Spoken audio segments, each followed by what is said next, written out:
क्या हुआ रेखा को आज इतनी आवाज क्यों कर रही है? कहीं कुछ गिर रहा तो कहीं कुछ जल रहा, और बर्तन तो ऐसे टकरा रहे जैसे आपस में लड़ रहे हो।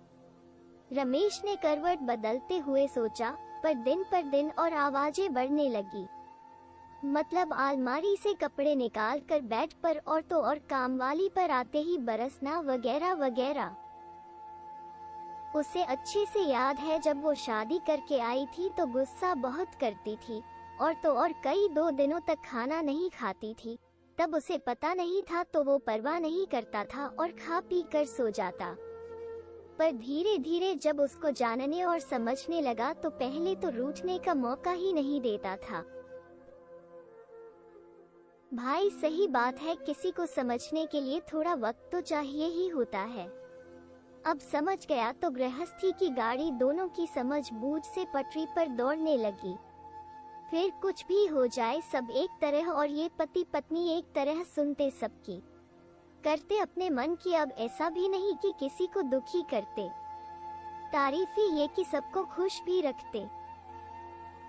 धीरे धीरे परिवार तो कम होने लगा पर जिम्मेदारियां बढ़ने लगी। बच्चों की पढ़ाई, सभी का स्वास्थ्य, गृहस्थी सब उसके सिर आ गया।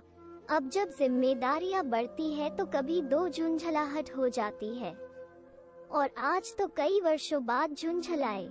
कहते हैं ना, उम्र और परिस्थितियां स्त्री को बहुत मजबूत, समझदार और सहनशील बना देती है।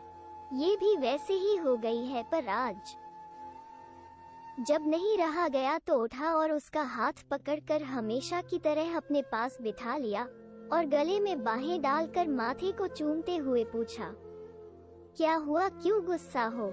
मुझे पता है कि जब तुम झुंझलाती हो तो बोलती कुछ नहीं, बस काम की जगह शोर ज्यादा करती हो, और फिर मुझे घंटों मनाना पड़ता है तब जाकर मानती हो। इतना सुनकर वो मुस्कुरा दी, जैसे सारी झुंझलाहट कापूर हो गई हो।